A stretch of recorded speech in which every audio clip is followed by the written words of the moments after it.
Good morning, everyone. Happy Monday. I am Megan Rogers with Indiana Ship, and I'm flying solo this morning as the hostesses. Susan and Melanie are working on other commitments this morning, working with counselors and clients. So I am joined by a fellow coworker, Ron Manuel Guzman, and he is here this morning to talk to us about Mexican Independence Day and Latino Heritage Month. So he is going to provide us some great history on these two events. So Ron Manuel, I'm going to turn it over to you. Perfect. Good morning. Can you hear me well? Perfect. Good. So, as Megan said, my name is Juan Manuel Guzman. I am originally from Mexico, a little town called Mexico City. So, let me explain a little. We are celebrating our independence today, September 16.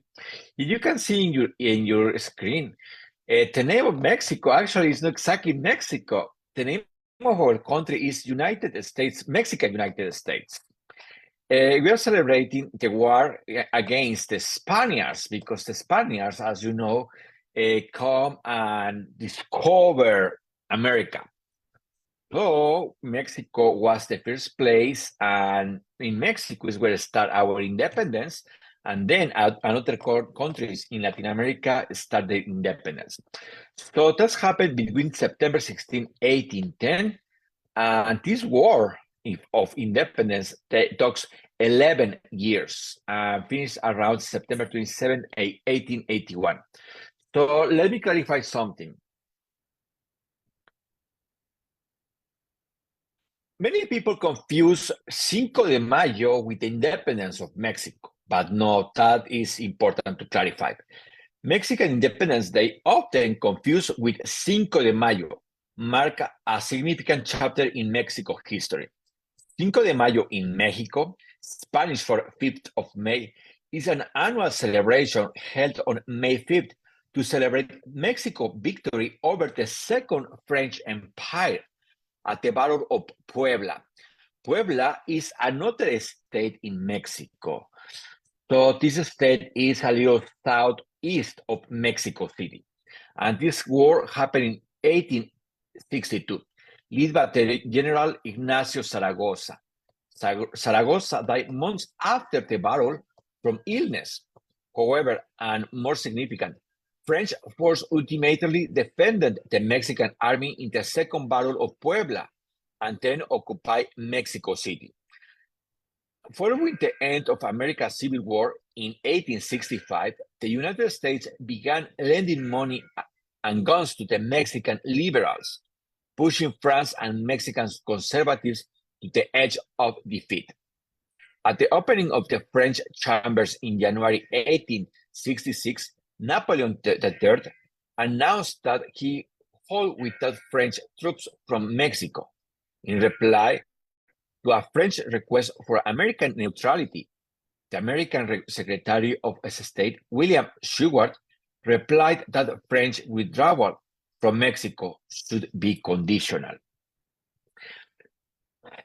September 16, 1810, a Catholic priest started the movement of independence from Spain, Father Miguel Hidalgo.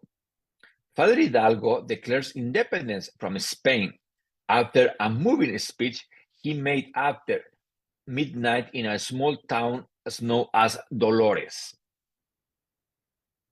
The priest's call to arms is today known as El Grito de Dolores. 11 years the war between Mexico and Spain began, called the Mexican War of Independence. The war brought to a close the Spanish rule of Mexico, which led 300 years.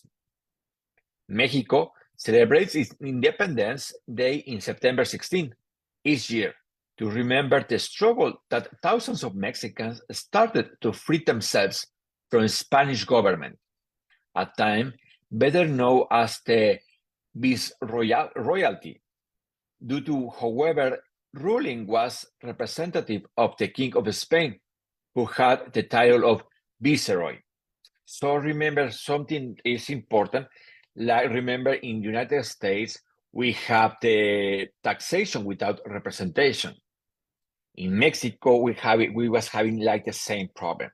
We was sending money to the crown in Spain, but we was not represented in any way.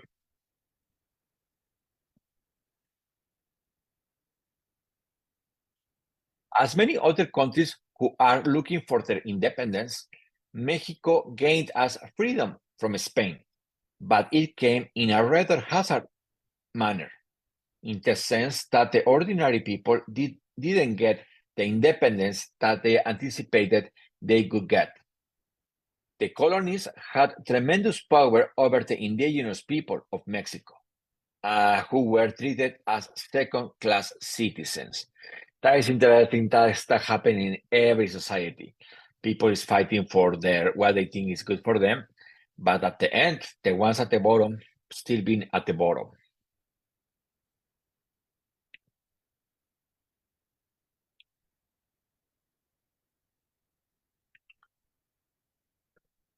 The exact text of the most famous of all Mexican speeches is not known, and wide variety of reconstructed versions have been published. Still, he may say, in a sense, long live Our Lady of Guadalupe. Remember, Mexico is a Catholic country, and people had a special devotion for Our Lady of Guadalupe. Our Lady of Guadalupe is a symbol of Indians' faith, death to bad government, death to Gachupines. The Gachupines was the Spaniards. Hidalgo amazed a large popular mob army, but after most reckless pillage and bloodshed, the government was suppressed, and Hidalgo himself was captured. He was later executed on July 30th, 1811. The independence became a social and economic war of the masses against the upper classes, joined by thousands of Indians and mestizos. Mestizos is the mix between Spaniards and indigenous people. Those are the mestizos.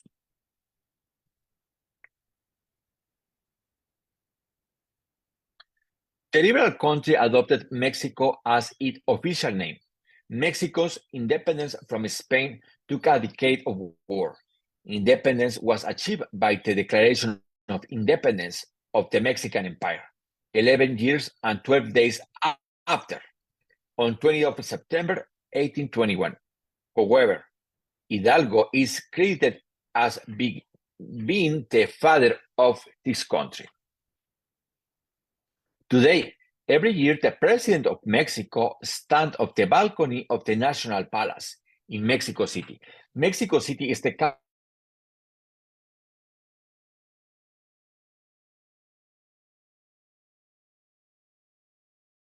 This is a big plaza where you can see the cathedral, and next to the cathedral is the government, the National Palace.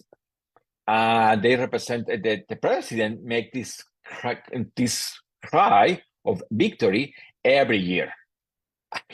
Mexico City is unbelievable. You can see at the bottom is a lot of people going there to celebrate our independence. Basically, what he said is, long life to the heroes who give us homeland, live. Long life Hidalgo, live. Long life Morelos. Long life Josefa Ortiz de Domínguez. Long life Allende.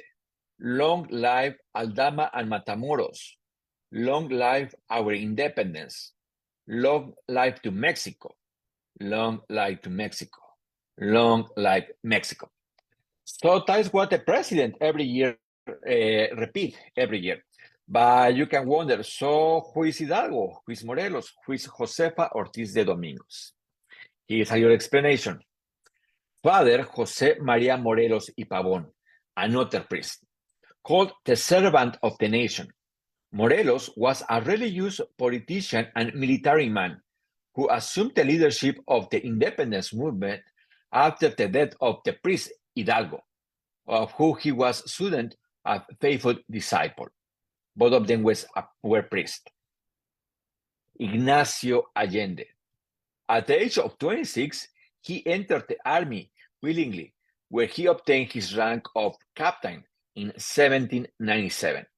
He devoted himself to militarism and participated in the first phase of the insurrection. He fought at the Battle of Alhóndiga de Granaditas, Monte de las Cruces, the taking Valladolid, Guanajuato. Valladolid is another city in the state of Guanajuato. Guanajuato is a state northeast of Mexico City. And Puente de Calderón, until he was captured and shot in 1811. Josefa Ortiz de Domínguez. That is very interesting. In every society, in the history of every society, we have men and women who fight for our principles, who fight for what we believe. Josefa Ortiz de Domínguez was one of them. Better known as La Corregidora de Querétaro, the mayor of Querétaro, because at the age of 23, she majored the mayor of Querétaro, Miguel Domínguez. Ignacio Allende influenced her ideas, and from there on, she was part of the plan together with her husband. Both decided to open the doors of their house to organize conspiracy meetings. So they always go to notify Miguel Hidalgo of what was happening until their plans were discovered.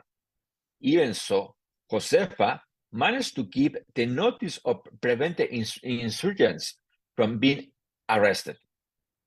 For this reason, Miguel Hidalgo decided to move forward as fast as possible in September, since the event was originally scheduled for October. Juan Aldama, one of the revolutionaries who participated in the first battle until his death in June 1811. He completed a military career in the Spanish army and became a cavalry captain in the Queen's Regiment. But the injustice he witnesses with the Spanish system, such as exclusive trade with Spain and the marginalization of the criollos. Remember, the criollos are the mix between Spanish and natives, convinced him to rebel. This is how he assumed the military leadership of the rebels with the rank of lieutenant general. Agustín de Iturbide, that's a very interesting person.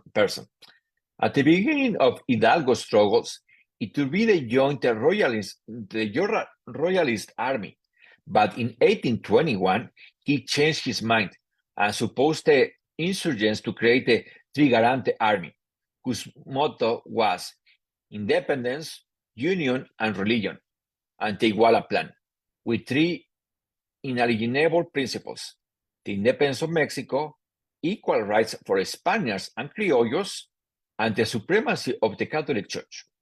But why did he suddenly decide to change themes? The reason was Vicente Guerrero, a complicated opponent with whom he best allied, with the realization of he could not defend him. In 1822, when Iturbide declared the independence of Mexico as a Mexican empire based on a monarchy, it unleashed the discontent of many. Antonio López de Santa Anna, then governor of Veracruz, proclaimed the republic, and the pressure was so great that Iturbide had to abdicate his throne. Agustín Iturbide was our first recognized like king in Mexico, in America. They now recognized as of the separation of the old Spain, as in fact August 24th, 1821. Mexican Independence Day, observed on September 16, represented a love for the nation, celebrate despite some political challenges. Festivities that include parades, fireworks, and traditional music and dance. That's it. Thank you, Ron Manuel. Wonderful information. I always love hearing your information on Mexican Independence Day. So I checked the chat box and I don't see any questions for you, but if you do think of a question, viewers, or you're watching this recorded and you have a question, feel free to chat that in. Susan, Melanie, and I monitor that chat. And if we see questions, we'll get with Ron Manuel to answer those for us, and we will post those for you. Yes. Yes, thank you. So we'll be back, well, at least I will, with Susan and Melanie on September the 30th. And we will be showing you, we're going to take a virtual field trip to Medicare.gov, and we're going to show everyone how you can compare Part D drug plans or Advantage plans with drug coverage during the fall open enrollment. That's a great time to review your plans to make sure they're still going to work for you next year. So we're going to show you how you can do that either with a SHIP counselor or on your own. So tune in on September the 30th at 10 a.m. Eastern for one of our virtual field trips. So I hope you all have a wonderful week and happy Monday. And with that, Ron Manuel and I will wave you all off. Bye-bye. Bye. Bye.